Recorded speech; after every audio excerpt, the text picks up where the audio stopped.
Ohio State safety Isaiah Pryor has entered the transfer portal. We need to talk about it after the bumper. What do you mean you don't subscribe to my son's YouTube channel? Mama, no! Just snap the damn ball, RJ. What's up, kinfolk? It's RJ Young. I am not on a step mill. Consider hitting the like and subscribe button because I upload a video every single day. It's always OU related, college football related, sports related. We have a good time. And today, I want to talk about Isaiah Pryor choosing to enter the transfer portal. Now, first things first, just because you enter it doesn't mean that you're leaving. But it'd be interesting to see if there's somebody in there fishing for which Isaiah Pryor wants to come out the other side.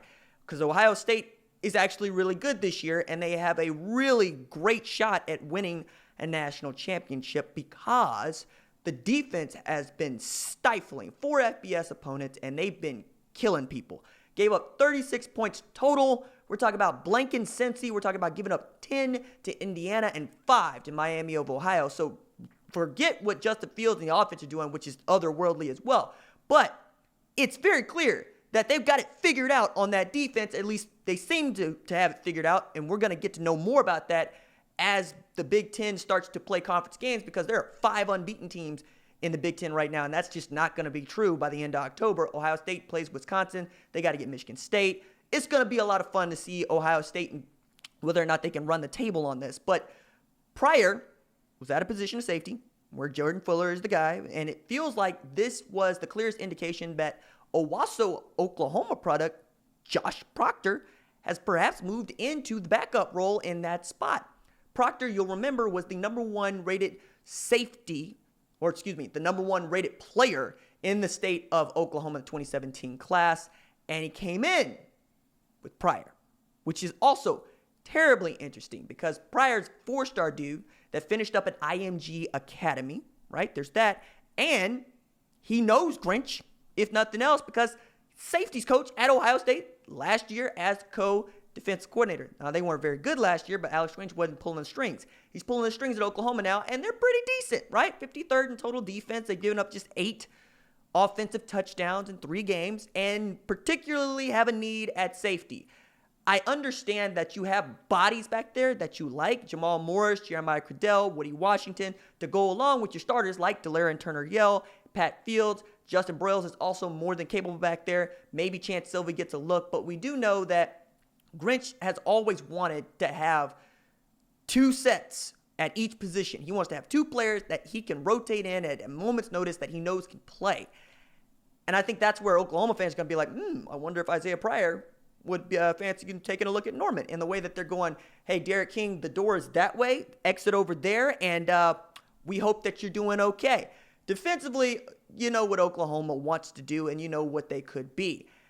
I don't necessarily think that Isaiah Pryor is going to end up at Oklahoma, but that could change, right? I would love to see what happens there, because it doesn't feel like Grinch is really in the market to go get transfers, even guys like Pryor, who could be a grad transfer, right? So he wouldn't even have to sit out the year, because there have been safeties, high-profile safeties, that have gone into the portal since Grinch has assumed the position at Oklahoma, for which, nothing really ever happens.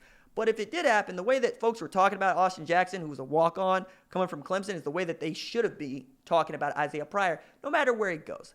I get that there are folks at Ohio State right now that are like, hey, man, this dude is garbage, and fine, if you guys want him, take him. But they say the same thing about Alex Grinch, and I really think that it's really Ohio State being elitist about this, but I understand why they might be, right? They're pretty good at defensive back, and they put defensive backs into the league. Take a look at Denzel Ward.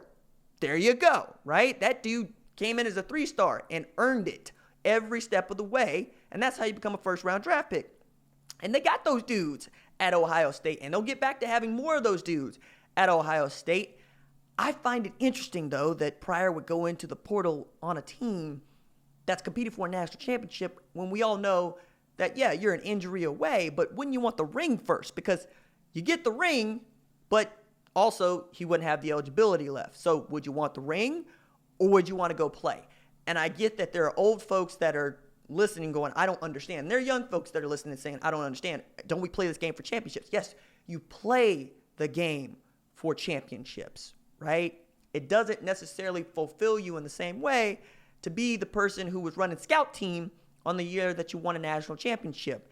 You'd walk around telling everybody that you won a national championship and that you were on that team, and people be like, oh yeah, I see you on the roster. Why didn't you play?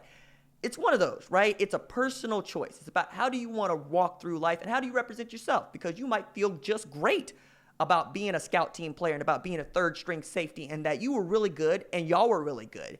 And being a third string safety at a national championship school means that you probably start at probably like 120 others, but that's not the way that a lot of people run through life, right? And it's a personal decision that has to be made about your own self-worth, what you feel about yourself. And let's not kid ourselves. There are lots of us that are insecure about our place in life.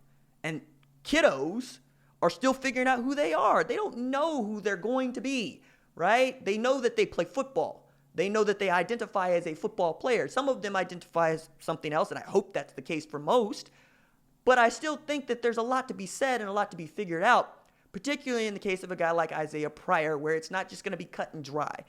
I wanted to do this segment so that I could provide some nuance to this conversation and say, consider it all, right? Please don't make it as simple as one thing or another thing, because it all goes into the works, and we'll have this headline over the top of it. It's a dude that writes a bunch of headlines, but there's always more to the story, as they say, and there are always details that might outweigh another detail that you think is more important. All right, that's it for me. This